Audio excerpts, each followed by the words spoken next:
I was young and foolish. Too much JavaScript. It's a terrible design. Oh, I gotta do everything in this now. Still making mistakes today. Was that a risky decision? I don't want to be a dictator in the project. Cannot treat an open source project as a democracy. It just doesn't work. Kind of psych. How many days in an advent calendar? I'm Scott Tolinski with Syntax, and today I'm at JSNation talking with Rich Harris. How's it going, Rich? Good, how are you? Great to see you. This is an amazing conference so far at a planetarium. What's it like being at a planetarium for a conference? As a speaker, it's great because normally I worry that the code is going to be too small on my slides. Yeah. But here, each character is the size of a person, so I didn't need to worry about that. And it was fun because I used to love coming to planetariums as a kid, and now I get to stand in one and present. So yeah, great venue for a conference. Yeah, have you ever seen anything like that before at a tech conference? I can't say I have. The last conference that the venue was like, I could do this again. It was at a beach resort. Oh, nice. And kind of had a slightly counterintuitive effect that people are sat there watching the presentations, but they're also just looking past the slides at the beach. I could be on the beach right now. Whereas in a planetarium, you don't have that problem. You're kind of a captive audience. Right, yeah, a little bit inspiring, right? Yeah. So for the people who don't know who you are, what you do you want to give a quick overview of what you do and who you are? Sure. My name's Rich. I'm an open source developer. I work full-time on a user interface framework called Svelte.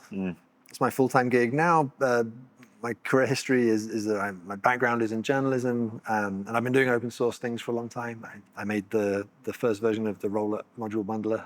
Yeah, that's me. That's amazing. Yeah, and how is, I guess, coming from journalism, how has that shaped how you work today? Journalism has a lot less discipline than traditional engineering. I used to work on these projects that had a very short turnaround, you're driven by the deadlines of the news cycle, and so people don't worry so much about technical debt and things like that.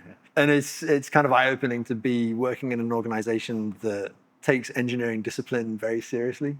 It's kind of fun. It's a different culture. Nice. Yeah, I worked at a magazine before, and it was every month, clean slate, right? Mm-hmm. And yeah, now with this, you certainly don't get a clean slate. You have to keep iterating and building. And you've been working on Svelte now for a long time. What really inspired you to even start version 1, pre-version? What inspired you to take the first step into writing Svelte? I guess you could say I was nerd sniped into writing it.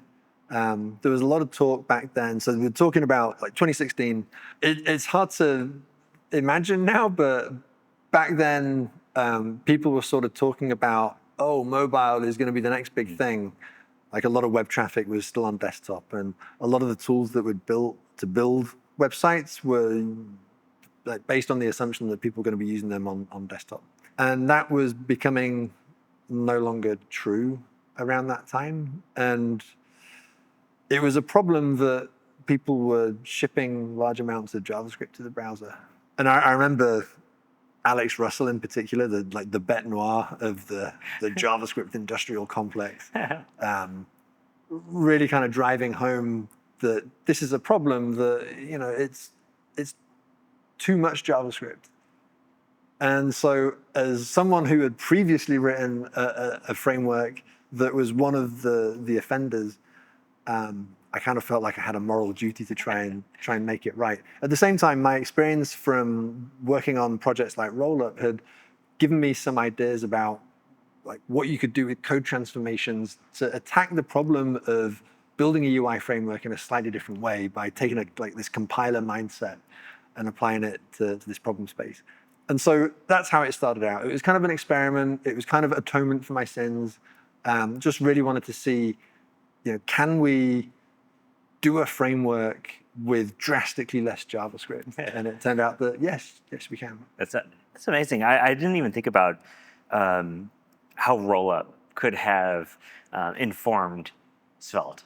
Both obviously like super influential projects. People love Rollup. Even today, people are using Rollup in all sorts of contexts. But I didn't necessarily get that connection into how it related to Svelte until you just mentioned that. And that framework before, you're talking about Ractive. I am, yeah. Yeah. So can you talk a little bit about Ractive and what happened there, what that was, and how that even informed Svelte? So it's really, every developer, when they've been developing for a couple of years, thinks, I know the solutions to all of these problems.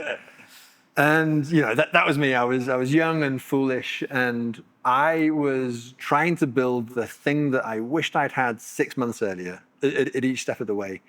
Because I got into web development in the context of doing interactive journalism, and it's hard. Like, it is super hard, and particularly back then, like, this was before React existed, and making interactive applications that respond to state changes consistently and do so in a performant way, really difficult. Like, it's really hard not to end up with this bundle of spaghetti.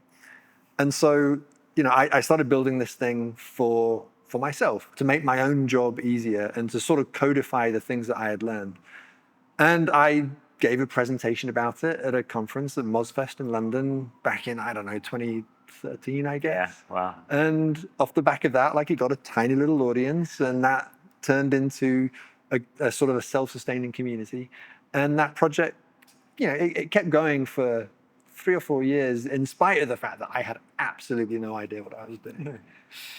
Learned a lot about how to do open source and how to design a framework like this. And so when I got the opportunity to work on Svelte, I was able to right some of the wrongs that I'd made in my first attempt. Not all of them. Like, I still made a lot of mistakes, and I'm still making mistakes today. But that's where it began. I mean, I guess that's what a lot of open source is. Like, we're just constantly trying to rectify our younger selves' mistakes. Yeah.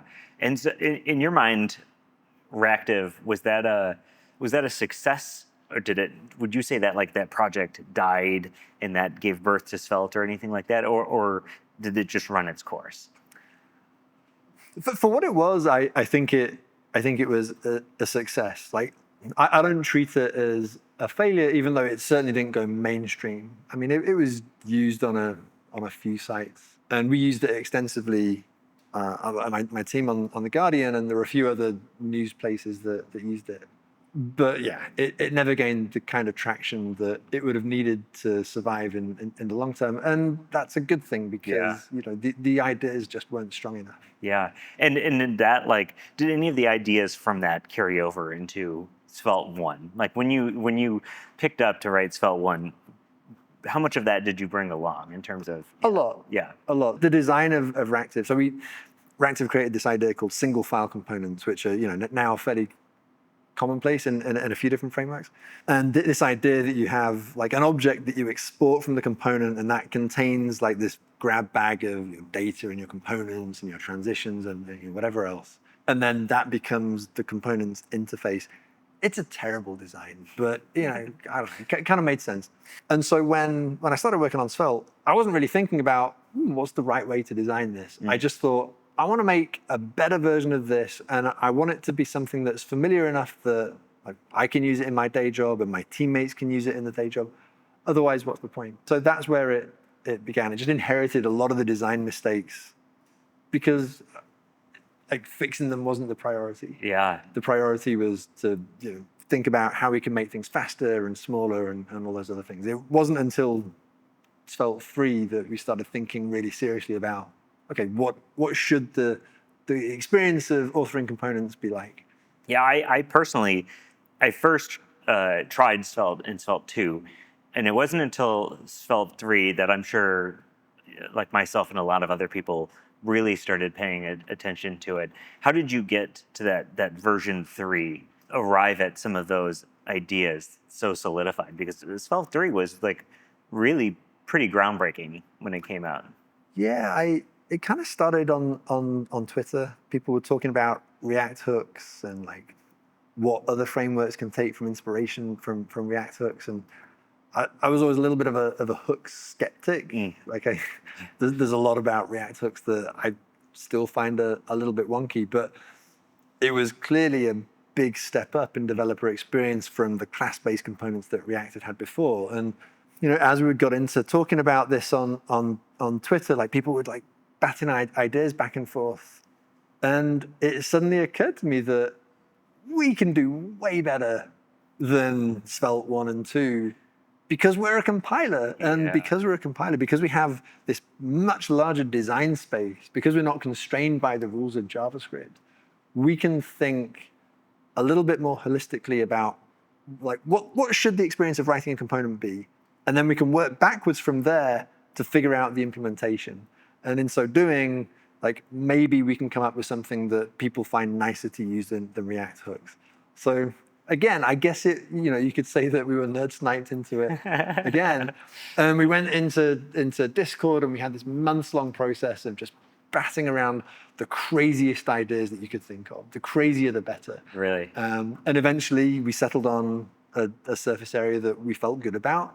And we shipped it, and people responded pretty well to it, and that was it. That was the moment that Svelte became a like semi-mainstream framework. It's still like dubious whether you can call it mainstream. Like a lot of people have heard of it. It's still not nearly as widely used as some other frameworks, but that was the sort of the elbow of the curve, so to speak. Do you ever feel like it will become I feel like it is a mainstream framework at this point, but like, do you ever feel like it will really grow to that space, the levels of Vue and React in terms of usage, or do you even like want it to be there in that regard? I really don't know. I mean, when you see the number go up and to the right, it's like a nice little ego stroke, but there are costs associated with having a very large user base. One of the nice things about the Svelte community is that it is largely populated with people who have chosen to be there. People who are using Svelte because they jive with the project and its goals, and they enjoy using it. If you become like this behemoth that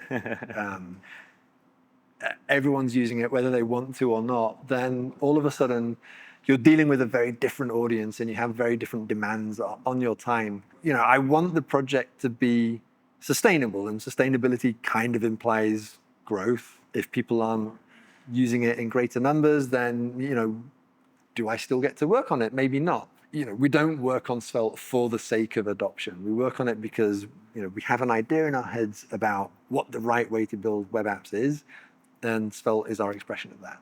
Nice. Yeah, I mean, it certainly resonated with me. I very distinctly remember picking up Svelte 3, and my thought was, oh, I gotta do everything in this now. That was just the initial feeling that I had.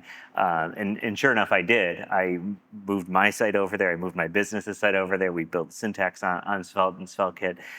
It definitely resonates with people when they try it. And I think a big part of that is what people would even call simplicity in this design, right? The stuff you have to do every day is easy to do. How has the idea of simplicity informed decisions that you make when building Svelte? It's kind of our raison d'etre. It's the thing that distinguishes Svelte from some other frameworks. And it comes back to this fact that because we're essentially a language, like Svelte is a language in any meaningful definition of that word. And so because of that, we can choose what, the approach that you take when you build a component is a lot more than if we're constrained by the language. Some people would disagree that constitutes simplicity. Like a lot of people have very strong opinions about what is simple versus what seems simple. And I don't know that we use the S word a lot when we're talking about APIs. We talk more about like, does this feel nice? Does it feel intuitive and natural? And I think those are slightly better words to use when talking about this stuff than simple, because it's a less loaded piece of terminology. Sure. Yeah, I think simple can give people the idea that it's less powerful or something, right? Certainly that. I mean, you get into debates from people who've seen the Rich Hickey talk about, oh, this isn't simple, this is just easy, and so on. And yes, you absolutely see people who say, if it's this easy to use, then presumably I can't use it for complicated things. Like, as if in order to build a complicated thing, you have to sort of, beat yourself over the back. That hasn't been my experience. Like, I don't think the things that are easier to use are, by that token, unusable for larger and more complex projects. But people definitely have that perception. And that is something that we have had to fight as we've been building Svelte. So as the project's grown, right, there's a bigger community, more people working on it full time. How has that evolved your role in what the future of Svelte looks like, and what is that role like today? I mean, I'm still writing code every day. It's tricky. I wrestle with this a little bit. People sometimes ask me about whether I'm a BDFL, the benevolent dictator of life, and I've always pushed back. I've always tried to not be that, because it's the D part that I struggle with most. Like I don't want to be a dictator in the project. I want the project to have this consensus-driven design, and I'm also not so keen on the for life part. Like I feel like I have a good few years left in me working on this right now. There's a lot of work that we want to get done, but like I think that it's probably better in the long term for an open source project if you're not thinking in those terms, and that if it has this sort of shared ownership, then you have this succession plan, this longevity that doesn't exist in the BDFL world. At the same time, a thing that people often learn when they're working on open source projects is that you actually do need firm leadership at times. You cannot design by community. You cannot treat an open source project as a democracy. It just doesn't work.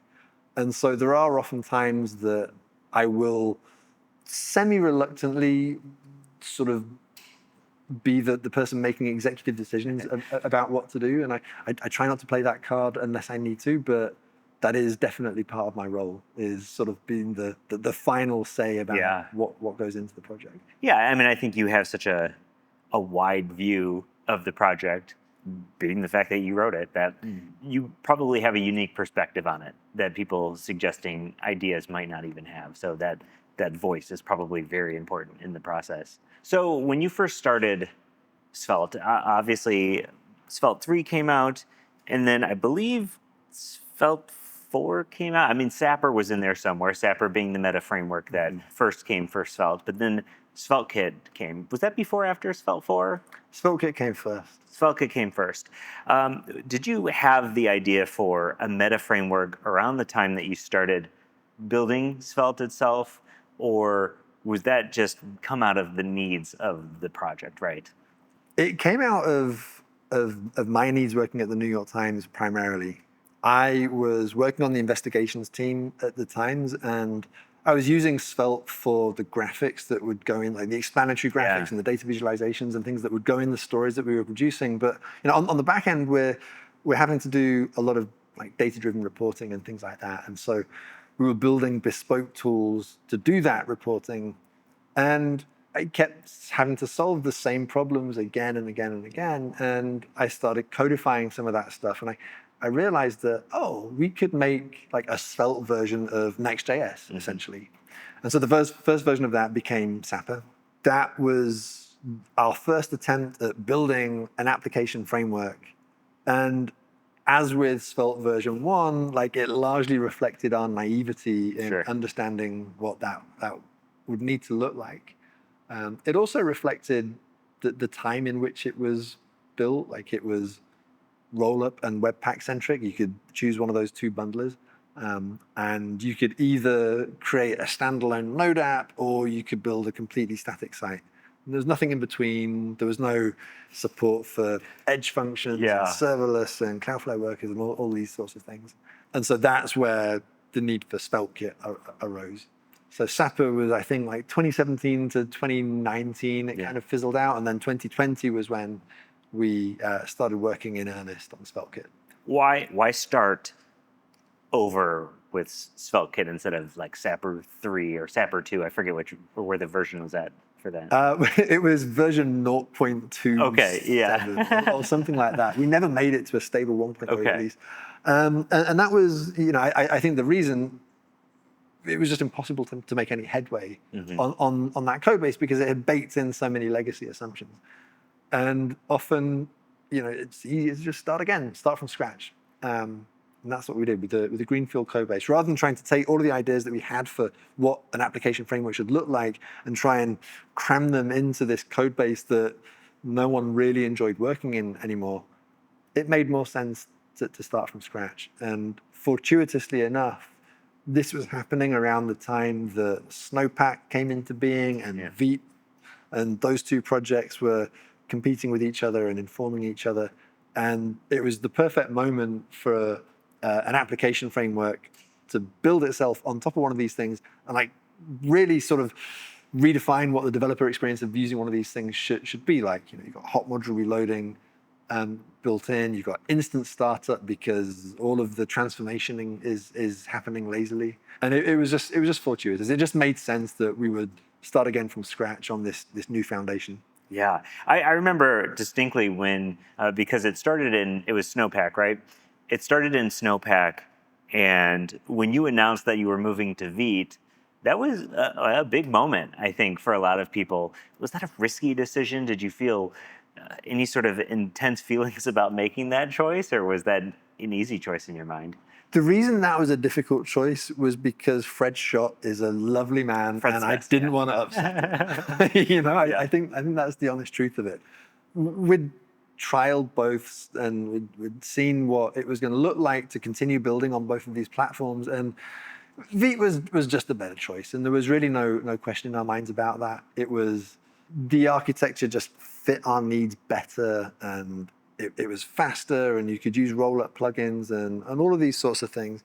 And so from a technical standpoint, it was a no-brainer. But like I just felt really bad about, you know, Svelte kind of hypes up Snowpack and said, this is the future. Yeah. And then a few months later, it was like, psych. Yeah. But, you know, when Astro themselves turned around and said, actually, we're going to do the same thing, like I felt that, you know, it would have been very silly to continue using Snowpack for emotional rather than technical reasons. Totally. It was the right decision. And Vite at that time was still pretty fresh. Like, did that feel like a difficult decision to build on something that was so new rather than something more established, or even using Rollup or Webpack as the development?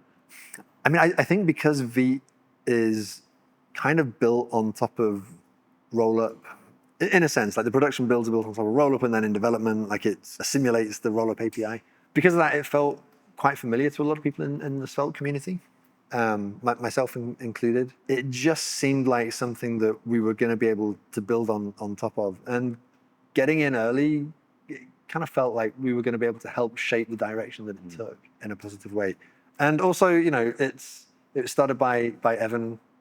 Guy's got a great track record. Yeah, like, no kidding. Yeah, you know, you don't want to bet against Evan. It made sense. Yeah, totally. And so now we have Svelte 5 officially released, I don't know, a few months ago at this point. It feels like it was just yesterday it was released, but I think it was less than a month ago. Okay, less than a month ago. Crazy. So now we have Svelte 5, we have SvelteKit 2. What's next? What's the next iteration that's going to be happening in the Svelte world? So the next big thing, I don't know when this is going to be on the internet, but our next big plan is to do 25 days or 24 days. How many days in an Advent calendar? We're doing Advent of Svelte. We're going to be shipping a lot of new features over the course of December. Cool. Lots of things that we've been wanting to get around to for a long time, but have been sort of put off because of Svelte 5 or whatever. That's going to happen. Really excited about that. And then in the new year, we're going to start thinking a lot more about what SvelteKit is going to evolve into now that we have Svelte 5. We have a great many ideas, not fully ready to share all of those ideas, but pretty excited about how 2025 is going to shape out. Does it feel inspiring to get something like that out the door, and now suddenly the floodgates are open to work on all of the things that have been taking a back seat because maybe you're wrapping up that last 10% of a project? It feels very cathartic. Yeah.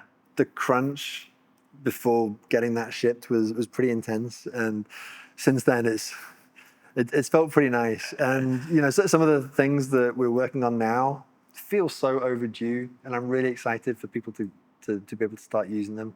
We have a PR up for error boundaries. Yes. Yeah. Like I just kind of naturally assumed that this was going to be an incredibly complicated thing to build, and Dominic kind of did it in a couple of hours. That's what happens when you've built the right primitives and the right architecture. So it feels really good. It bodes really well for all of the other things that we've got in mind. That's amazing. Yeah, I'm really stoked to see the end result of this advent of Svelte, especially given the error boundaries being one of those things that people have been asking for so long. I know when we first sent it to the folks at Sentry for error tracking, they were like, yes, they were so stoked to have that. So yeah, just really excited for the future of what you all are doing over there. I know you've been a part of the conference scene for a long time. You've been working on really influential projects for a long time. What do you feel the role of conferences in 2025 in actually physically being at a conference? Being in the same room with people is there's no substitute for it. Compared to the population at large, developers, we're pretty good at interacting with each other in online spaces, but like it's not the same. Yeah. As being in the same room as someone and the whole corridor track thing. Like it's good. It's really important. Not just conferences, but also local meetups. There's been a little bit of a resurgence of local meetups, which kind of died out during COVID. And that really warms my heart because they were really influential and important to me when I was first coming up. I hope to see more of it. Yeah, for real. I do notice the local meetups definitely coming back, or the ones that I've been going to, the attendance keeps getting a little bit higher each time. So it is really exciting to see that. Has there been any moments at a conference that have really changed your career in any sort of way or evolved your career? So the first big conference that I spoke at was one of the second to last maybe JS Conf in Berlin. It was the first big talk that I gave about Svelte. I really messed it up. I had this live coding section, and when I watched the video back later, I was flailing for a full 7 minutes trying to debug why my live coding didn't work. Audience was extremely supportive and kind, and it was fine. But I learned a lot about the right way to do conference talks. Off the back of that talk, I started getting invited to speak at other conferences, and the most significant in my career was You Gotta Love Front End. I spoke at that conference in 2019. I gave a talk called Rethinking Reactivity, which sort of coincided with the Svelte 3 launch. And I think that talk was part of the reason that Svelte 3 kind of caught people's imagination because it landed at the exact right time. It was telling a story that people were ready to hear. People were starting to become a little bit skeptical about React in some ways. As a result, Svelte has become this thing. And now I get to work on it full time, which I could never have imagined back when I started working on it, the notion that it would be my job. And I think that talk, Rethinking Reactivity, was a large part of that. And that's another reason that I really appreciate the conference world. Opportunities like that are so important. Yeah, I mean, Rethinking Reactivity, I think that definitely woke a lot of people up. That definitely, I think that it caught a lot of attention. When you were writing that talk before you're about to give this talk, did you have any idea that it would be so influential or that people would latch onto it so much? Did you have any sort of feeling? None whatsoever. I wanted to do a good job, and I thought I had a good idea and a good story to tell, but I just assumed that there'll be 50 people in the room watching it, and then maybe a few more hundred will watch it on YouTube. But it really caught people's imagination. Honestly, the main reason that I did that talk was because I wanted to go to the conference. Yeah. I thought it would be a fun place to hang out, and it was. But it turned out to be a lot more than that. Wow. In your mind, being at a conference, how much energy does that give you to go forward onto things? Does it push you forward into new ideas and new projects? Definitely. Every time I've been to a conference, I've had conversations that have ended up giving me some kind of a new idea, a new angle on something. And it's also just important from the point of view of human connection, knowing who the authorities are on different subjects, and feeling like you're able to reach out to people. Yeah, you get a lot of good conversations, and you end up in places like this with views like this. Yeah, I mean, I live here, so like, this is no big deal. But Yeah, right. Yeah. not here. I don't live in New Jersey. God forbid. So thanks so much, Rich. This has been amazing. Thank you. And thank you. I hope you're having a great time at JSNation. Yeah, thank you. Thanks.